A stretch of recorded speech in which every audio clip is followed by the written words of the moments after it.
Você sabia que o Kanye West sofreu um acidente feio de carro, ficou viciado em opioides, foi diagnosticado com transtorno afetivo bipolar e a cada dia rola uma causada?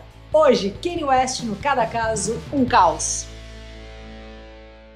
Olá, eu sou a Luca, sou formada em psicologia, recentemente, e locutora da Rádio Rock, aí já é desde os anos 90. Aqui no Cada Caso um Caos, tem visto toda semana e a gente une esses universos, Música e psicologia, tudo feito com Rafa Bolo, da Pombo Produções. Hoje, a participação é da querida psiquiatra, super gente boa, Jéssica Martani. Ei, doutora, valeu mais uma. Kanye Omari West nasceu no dia 8 de junho em Atlanta. Seu nome vem do dialeto africano, Swahili, E Kanye significa o único. E no caso era mesmo, Filho único aí do Sir Ray, que era fotojornalista, além de membro ativo dos Panteras Negras. A mãe, a Donda, era professora universitária, tinha doutorado e tudo mais, e se mudou com o filho para Chicago depois de separar do marido, quando Kanye tinha só 3 aninhos. Aos 10, se mudou de novo, por causa do trabalho da mãe, mas para um rolê um pouquinho mais longe, coisa pouca, foi para a China. E foi lá que ele aprendeu a falar mandarim. Depois de voltar para Chicago, o pequeno West caiu de cabeça na cena do rap. Quando entrou na adolescência, ele conheceu mestres, nível altíssimo, tipo Nas, Wu-Tang Clan, Notorious Big, a Tribe Called Quest. Mas, segundo ele, sua paixão pela música começou mesmo ali com Michael Jackson. Aos 13, gravou o primeiro som, novinho de tudo, chamava Green Eggs and Ham. E quem bancou o estúdio foi a mãe, a apoiadora, a Donda. Aí não deu outra, já estava encaminhado e começou a fazer uns trocados vendendo seus próprios beats. Depois de terminar os estudos na escola, até começou ali uma faculdade, mas trancou para seguir o sonho de músico, deixando a dona Donda pistola de tudo. A maré começou a virar quando ele conseguiu vender um beat ali para o rapper Gravity e embolsou nessa história $8 mil. Além da grana, isso ajudou também a botar o nome dele ali no mapa e começou então a vender para uma galera mais parruda, vamos dizer assim, até chegar então no Jay-Z. O santo bateu e o Kanye foi escalado para produzir 5 faixas para o Jay-Z no disco The Blueprint, que foi pota de um sucesso, Mas o Kanye, ele estava, não muito feliz em ficar ali nos bastidores. Ele queria ser a atração principal. No começo, ninguém levava ele a sério como rapper. Nem o Jay-Z mesmo botava fé. Ele falou, todos nós aqui, a gente cresceu na quebrada e a gente batalhou muito para sobreviver. Pelo que eu sei, o Kanye nunca batalhou um dia na sua vida. Fecha aspas aí, o Jay-Z falou isso. O Kanye vinha da classe média, não da quebrada. Mas ele estava determinado a alcançar os holofotes mesmo assim e conseguiu fechar com a gravadora em 2002 para trabalhar num discão. Um dia, saindo de uma gravação de madrugada, lá para as 3 horas e tal, o Kanye pescou no volante e bateu de frente, com outro carro na contramão. Então, o que aconteceu? Ele quebrou o maxilar em 3 lugares, teve que colocar uma placa de metal no queixo numa cirurgia de emergência, foi um negócio, bem difícil. Teve que ficar parado lá por 1 mês e meio, abrir a boca para nada. Mas, contrariou os médicos e usou esse tempo de molho aí para trabalhar no seu som. 2 semanas depois do acidente, o West gravou o primeiro single, Through the Wire, tomando vários analgésicos entre takes ali para conseguir terminar a música. Terminou. E aí o que aconteceu? Foi um sucesso inacreditável. A raiva da mãe passou quando o Kanye soltou em 2004 o disco de estreia, que foi também um negócio avassalador, o The College Dropout, que quer dizer o abandono da faculdade, e enfiou com força a moleira na estratosfera e vendeu mais de 3,5 milhões de cópias só nos Estados Unidos, veja aí. Daí pra frente foi um sucesso atrás do outro e todos os álbuns do cara que vieram depois ali bateram no primeiro lugar de todas as paradas e tal, e a dona Donda pendurou então suas chuteiras de professora e virou empresária do filho. Eles eram muito colados, Bom, o sucesso chegou num nível tão absurdo que o ego do Kanye simplesmente explodiu. Ele acreditava mesmo que ele era escolhido de Deus. Um bom exemplo é o disco Jesus, de 2013. Já no nome vem esse trocadilho aí do nome com Jesus, Jesus. Nas letras, dava para sentir muito dessa vibe mais narcisista ali, como por exemplo na faixa I Am a God. O cara até chegou a considerar a presidência dos Estados Unidos. Vira e mexe, ele solta umas Lançou uma candidatura em 2020 que no final acabou não dando em nada. Isso tudo além de dizer o seguinte: minha maior dor na vida é que nunca poderei me ver tocando ao vivo. O Kanye é conhecido por ser uma pessoa difícil e é o maior colecionador de tretas da música. Ele é filho de um Pantera Negra, certo?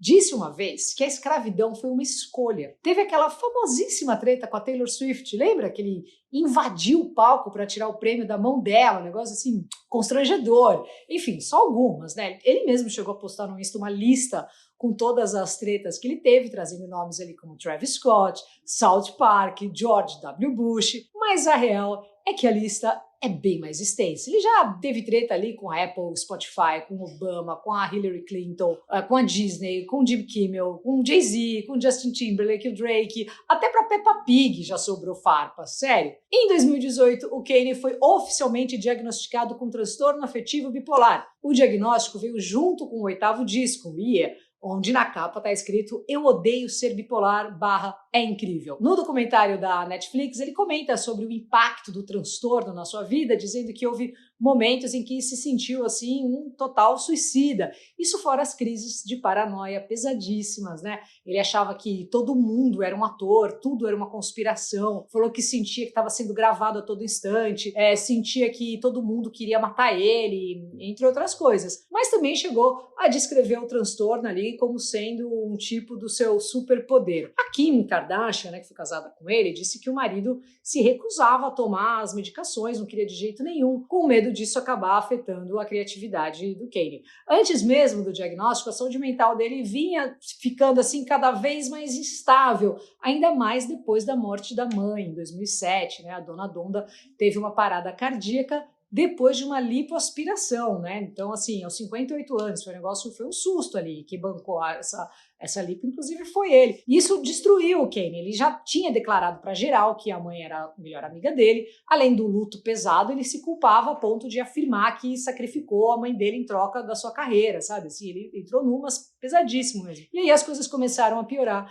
depois do Kanye ficar viciadíssimo em opioides, que nem o nosso amigo Matthew Perry do Friends, né, o Chandler, que também tá por aqui. E sabe como que ele ficou viciado nos remédios? No pós-operatório da própria lipoaspiração que ele fez, porque ele não queria que todo mundo chamasse ele de gordo. Em 2016, ele estava no limite, assim, não dormia direito, estava fazendo turnê atrás de turnê, tocava dos outros negócios ali, que são vários, né, e tentava ser um pai presente também, enfim. Até que ele espanou total e teve um colapso mental. Precisou ser levado às pressas para o hospital psiquiátrico. Diz que o maior gatilho disso tudo foi o aniversário da morte da mãe. O funeral dela rolou no dia 20 de novembro, mesmo dia que o Kanye espanou e cancelou o resto da turnê toda. No dia seguinte, né, no 21, ele teve colapso. A parada é que, depois da morte da mãe, ele saiu do trilho total, assim, nunca mais foi o mesmo. Esse ano também não está sendo nada fácil. Em fevereiro, a Kim Kardashian entregou ali, né, a papelada do divórcio e já engatilhou um relacionamento com o comediante, o Pete Davidson, o que deixou o Kanye espumando de raiva e tal. E ultimamente está geral achando que ele está passando por outra crise, né? Tá sempre aí sendo falado pelas atrocidades que ele fala. Recentemente, aí numa entrevista bem polêmica, ele apareceu com uma máscara preta, mas escutou assim tanta groselha que dava para abrir uma fábrica da Milani assim tranquilamente. Ele metralhou sem dó uma série de comentários antissemitas, atacou a comunidade judia, foi num desfile de moda com a camisa White Lives Matter, sabe assim, tipo, nossa, para. Aí ficou feio, né? Nessas teve vários contratos assim zilionários cancelados. Perdeu mais de $1,5 bilhão de dólares, além de perder a conta também no Twitter, e também a namorada brasileira Juliana Nalu, que falou, vou sair fora daqui, pelo amor. Ele tá muito malquisto por geral, mas não se abalou. A última dele aí foi soltar o single Someday We'll All Be Free, que além de se inspirar aí no episódio, traz trechos aí dessa entrevista polêmica no final da música. Ele postou esse som no Instagram e depois ele apagou, né, a letra ali, não só a música, como também todas as fotos, e deixou só uma, a da mãe, a dona Donda, com a legenda Mamãe. Musicalmente era tido aí, né, como um dos revolucionários da cena, tem mais de 100 prêmios na conta, incluindo Brit Awards, VMAs e olha isso, 21 Grammys, não é pouca taboss. Também é referência na moda, construiu um império como estilista, a linha de tênis, a Yeezy, né, tava, né, avaliada em mais de $1 bilhão, mas agora os caras estavam retirando todos ali, né, por conta dessas tretas e tal. Enfim, ele só tem menos grana que o Michael Jordan, Jordan, que também está por aqui, inclusive. Quer dizer, isso até as últimas polêmicas, né? Sempre vai aparecer alguma outra coisa e tal, vamos ver o que vem por aí, porque quando o assunto é Kanye West, nunca dá para saber. Bora ver a psiquiatra, gente boa, a doutora Jéssica Martani, falando sobre esse pacotão de dodóis. Oi, Luca! Tema de hoje, então, transtorno afetivo bipolar, ou TAB. Mas aí, gente, o que será que é isso? Será que é a gente ficar feliz e depois ficar triste? Bora desmistificar? Gente, o transtorno afetivo bipolar não é isso. O transtorno afetivo bipolar, ele é uma alternância de humor entre a eutimia, que é considerado um humor normal, alternando com estados de mania. O que é a mania? Mania é um estado de euforia. A pessoa ela tem uma sensação de que ela está muito feliz. Isso acaba ocasionando também uma aceleração na fala, na psicomotricidade. Então fica tudo elevado, a velocidade do pensamento fica muito elevada. E em muitos casos é muito comum essa aceleração do sistema nervoso central ser tão forte que a pessoa ela começa a ter uma alteração da realidade. Então, sensação de que a realidade está esquisita, de que é um sonho, sensação de que as outras pessoas não estão dentro delas, que foi muito que a Luca citou, que o que ele falou que as pessoas pareciam que eram atores. Isso a gente chama de síndrome de Capgras. Podem acontecer essas alucinações, essas alterações aí do conteúdo do pensamento devido a tanta aceleração. E é comum, sim, as pessoas perderem o senso comum, brigarem mais, fazerem coisas que elas não estão acostumadas a fazer, gastarem demais, ter uma hipersexualidade. Tudo isso são características da fase da mania. E aí a gente tem duas partes muito aí importantes em relação ao TAB. O primeiro é o diagnóstico, porque muitos pacientes acabam demorando para ter um quadro de mania, ou a mania não é tão exacerbada. Nisso a gente chama de hipomania. Então é uma aceleração bem menor, então fica difícil mesmo dos médicos perceberem. Hoje, segundo os estudos, a gente sabe que pode demorar aí até 10 anos para acontecer o diagnóstico de um transtorno afetivo bipolar. E, gente, a segunda parte, que é bem complicada, é a questão da aceitação. Muitas vezes a mania, ela deixa a pessoa se sentindo com prazer imenso, uma felicidade extrema, sensação de hiperprodutividade, sensação de que é super inteligente, de que é mais inteligente do que todo mundo. E aí, quando a gente dá as medicações, há uma baixa disso daí. Então, o paciente não quer tratar. Acontece aí uma negação do diagnóstico e uma revolta, principalmente quando a gente fala que é uma doença crônica e precisa tratar por tempo indeterminado. Como em toda doença da psique, é muito importante que a gente tenha uma saúde boa e um meio ambiente também, que a gente consiga lidar aí, né, com as adversidades. A gente vê que na história do Kanye, vários foram os gatilhos para ele ter alguns surtos de mania. Então, o falecimento da mãe, épocas que ele estava trabalhando demais, divórcio, desregulação do ciclo sono-vigília, tudo isso pode vir a ser um gatilho. E é aí que vem a importância da psicoterapia. Quem tem transtorno afetivo bipolar precisa estar fazendo aí a psicoterapia. Hoje a gente sabe que sim, há alterações neuroquímicas cerebrais. Por isso também da importância do tratamento médico com o psiquiatra. Outra coisa que também é bastante preocupante é que as fases da depressão,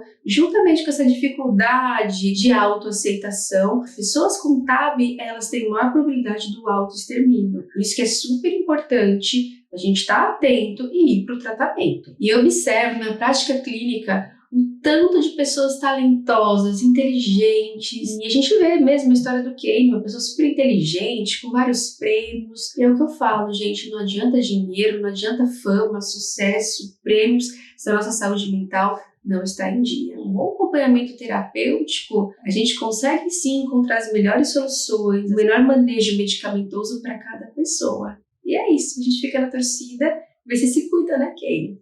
Valeu, Jéssica querida, valeu, Aniel 189, a Andréia Fernandes, a costura da Deia, Fábio Rocha, Elane Barbosa, Fabi Alencar, vocês são demais, valeu, membros! E se você quiser fazer parte, é só entrar aí no link para você ser um membro e também, obviamente, comenta, compartilha, que isso é o que mais ajuda. E me segue no Insta, Luca89FM. Valeu, até semana que vem.